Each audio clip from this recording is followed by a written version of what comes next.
Guys, জীবনে প্রথমবার আমি খেতে চলেছি বড় লোকদের খাবার। আমাদের এখানে এই খাবারটা প্রচুর পরিমাণে ভাইরাল হচ্ছে, প্রচুর। তো তার জন্য আমরা আজকে চলে এসেছি এটা খেতে।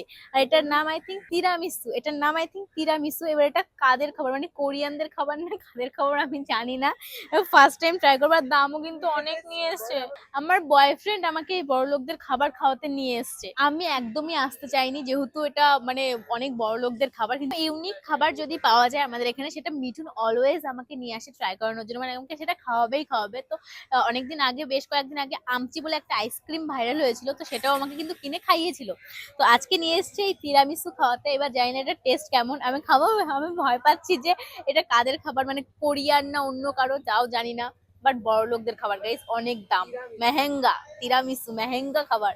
চলো খাই। হুম, কফি ফ্লেভার, ভালো খেতে।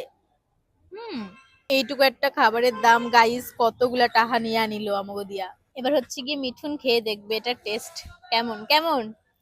বল, বড় লোকদের খাবার খাচ্ছিস? ও এমজি, ভালো না?